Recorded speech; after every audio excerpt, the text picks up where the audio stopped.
l'équipe adversaire joue. Ce que présente l'équipe en face, c'est de ça que c'est par rapport à ça que l'équipe adverse aussi prépare aussi ses tactiques. Si nous voyons aujourd'hui, quand on parle des équipes, si nous voulons prendre les exemples sur le plan international, vous allez voir que les équipes de l'Amérique latine, ce sont des équipes très rigides, hein, qui jouent un jeu très musclé. Mais ces équipes-là, ils jouent des compétitions entre eux et elles se croisent souvent. Donc, si on voit ces deux équipes-là ici et on dit que leur match a présenté ou bien était un match garni de tension, cela ne va pas les empêcher de se retrouver en finale et une équipe va partir avec le trophée. Quoi qu'on dise, une fois qu'elles seront en finale, ces deux équipes-là, il y aura toujours une équipe qui va une équipe vainqueur et une équipe vaincue. Donc, peu importe ce qui va arriver, c'est le spectacle qui va régner sur le stade afin de pouvoir régaler tout le public sportif amoureux du cul rond. D'accord, merci. Merci. Et Franck Sossou, et face à ce petit débat, ou bien face à ce résumé de M. Chris, son choix, tu es du même avis que M. Chris? Ah oui, il faut noter que selon moi, les deux formations que moi je vois, hein, étant favorites pour cette troisième édition du tournoi Foudy, et il y a toujours le meilleur de Kof qui est encore en lice et qui est dedans. Et GFCD, hein, l'équipe de Davidi que nous avons vu la fois passer avec un certain Asuka qui avait donné de la mer à boire, hein, à cette formation de CDSO qui regorge beaucoup de joueurs comme un certain Didier Bosso, Adam Bilali, un certain Gafa, un certain Kokou Segbena. Cette formation a su tenir devant cette formation de CDSO et en emportant, hein, ou bien en jouant match nul face à cette formation. Et lors de la deuxième sortie de cette formation, de cette même équipe de Dapedi, elle a su gagner la formation d'Azam. Donc ça veut dire que c'est une formation qui est une véritable bête noire, dans cette compétition. Donc selon moi, c'est le mieux, c'est de Jacob et GFC de Dapedi que moi je vois en finale. D'accord, merci pour ton choix. Là, que le bon Dieu, le Dieu du foot, fait son choix pour qu'on retrouve soit ta proposition, soit la proposition de M. Chris en finale. Ah oui. D'accord, merci. On va rapidement retrouver de l'autre côté les matchs du week-end, faire le point sur. D'ailleurs, dans l'après-midi, il y a déjà un match qui se prépare correctement et demain soir, il y aura aussi un second match. Donc là, rapidement, et Franck, tu profites en même temps pour nous faire le point sur ces rencontres de la journée et de demain. Ah oui, dans quelques heures, ça serait le début, hein, la fin de la deuxième journée dans la poule B. Et c'est CDSO, l'ancien team ici, qui donne rendez-vous à HKM de Mamissi, Hagoumekouta de Mamissi, que nous connaissons très bien. Donc, c'est le match de cet après-midi. Et demain, Koussinel FC d'Arep donne rendez-vous à Avache FC d'Afin. Ça sera le début de la deuxième journée dans la poule C. D'accord, Monsieur Christian. Oui, ces deux matchs qui se préparent activement, bon, quelle est l'équipe favorite qui va remporter la deuxième journée aujourd'hui et même chose pour demain dimanche à partir de 15h30 comme ça? Au sans commentaire, cet après-midi, CDSO va remporter ce match. Hein. Bon, à voir le match que CDSO a fait face à l'équipe de Tchekbo. Même si on dit que l'apparence est trompeuse, il faut être quand même d'accord que l'équipe CDSO avec des joueurs comme Kokou Segbena, avec des joueurs comme Gafa, des joueurs comme Adam Bilali, tous ces joueurs-là qui ont connu le haut niveau, ils vont essayer de pouvoir démontrer leur talent cet après-midi. HKM de Mamissi ne peut pas sortir victorieuse cet après-midi. Bon, c'est mon humble avis, hein, c'est mon humble avis. Selon ce que je vois, il faut rester dans le réalisme. Il y a une vérité, mais il y a aussi la réalité qui plane. La vérité du football est qu'on ne minimise pas l'équipe adverse, mais la réalité est que si une équipe est plus forte que toi, il faut l'avouer que cette équipe est plus forte que moi. Donc, cet après-midi, je vois CDSO avec ces combattants, ces guerriers-là, une fois qu'ils ont manqué leur première sortie sur un match nul, ils vont vouloir à tout prix arracher les 3 points cet après-midi. Donc CDSO va remporter ce tournoi. Mais HKM de Mamoudzou aussi ne va pas se laisser faire. Ce serait un choc même, un match choc, un match qui promet déjà des étincelles. Et maintenant, quand on revient, on fait un tour sur le match de demain. Cosinel FC qui va jouer face à Vache d'Afagnan, hein. Cosinel FC aussi. Cosinel FC, je suis sûr, cette équipe aussi regorge de talent. Cette équipe aussi va sortir victorieuse, hein. Mais Vache aussi n'est pas une équipe prenable comme ça. Donc, il va falloir que ces deux équipes, l'équipe Apache c'est d'Afagnan et Cosinel c'est d'Arepe, fassent beaucoup attention demain. Sinon, ces deux équipes seront surprises d'être surprises à la dernière minute. D'accord, merci beaucoup.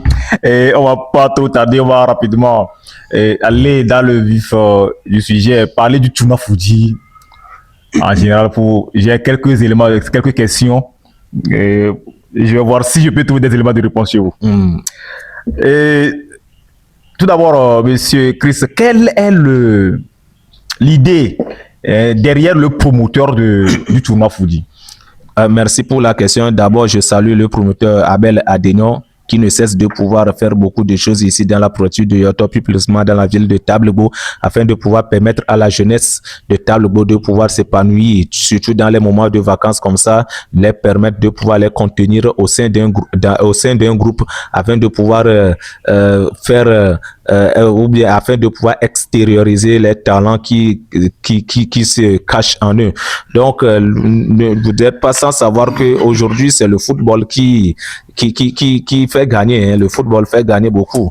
Nous allons dire que le promoteur a une idée. Son idée, c'est, on dit, le football pour le développement de Yoto, détection de talent.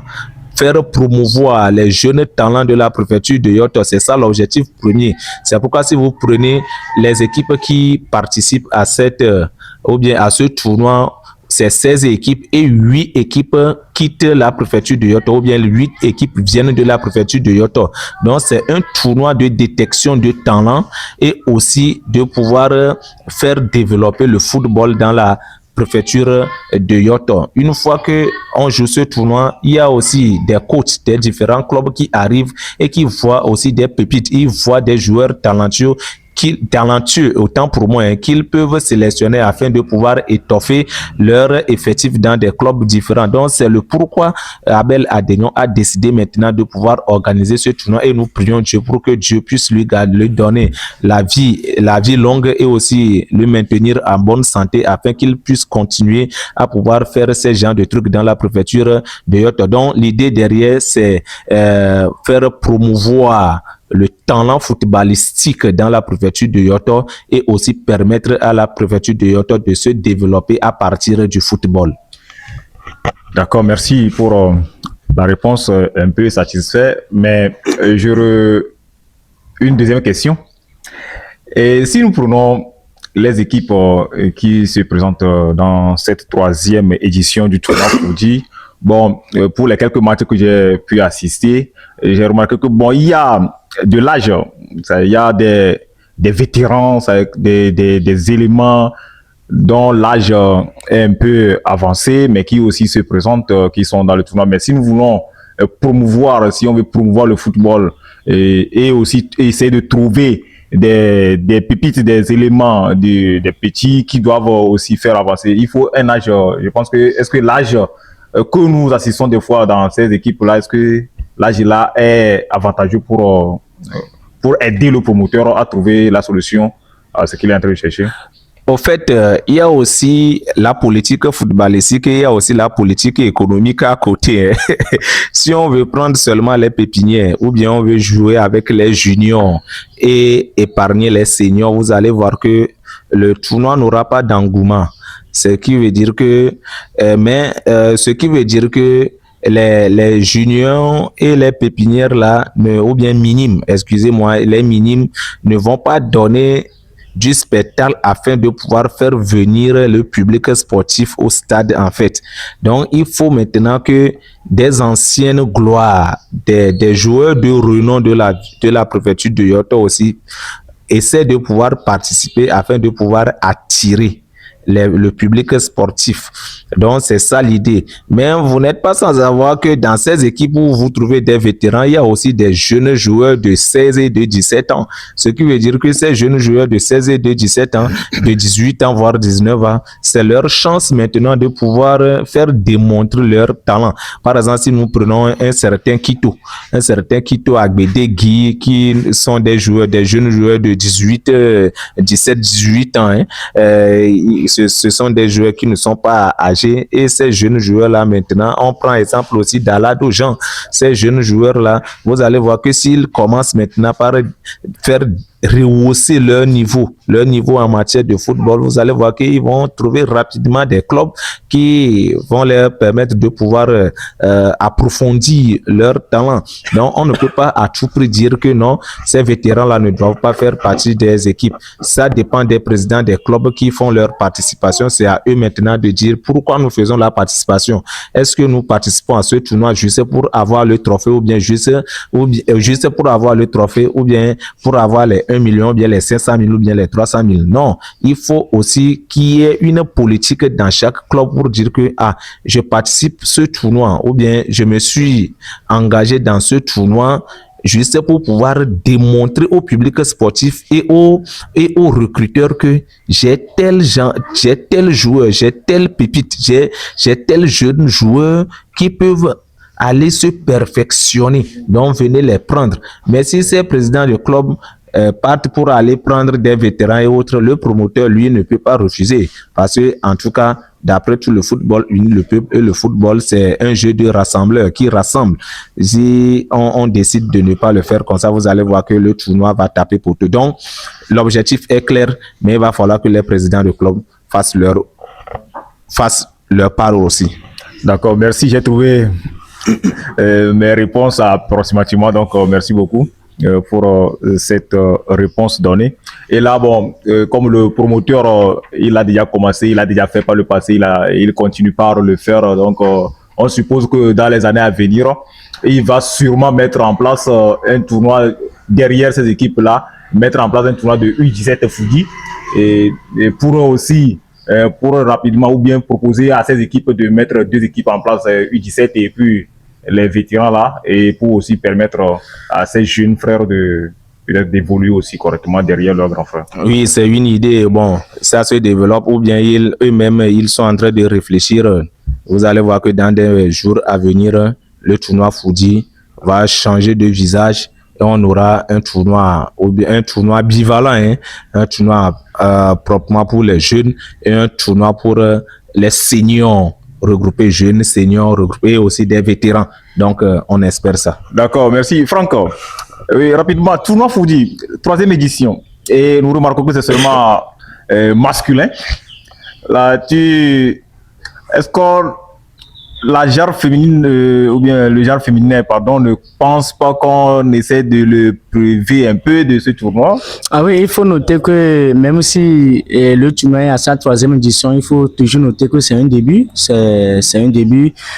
Comme vous venez de le dire, avec le temps, nous espérons très bien qu'avec l'introduction des catégories minimes, junior, senior, il y aura également une catégorie féminine, oui, pour accompagner cette compétition. Puisqu'aujourd'hui, si vous prenez l'équipe féminine qui est à Moussimé, on a vu ce que cette équipe est en train de produire. Preuve que c'est la formation du lycée d'Amoussime qui a même remporté la phase régionale du championnat scolaire, et avec Planète Foot qui est à côté. N'oubliez pas de vous abonner à notre page et de partager nos vidéos pour nous encourager, et surtout de nous laisser des commentaires pour nous permettre de nous corriger.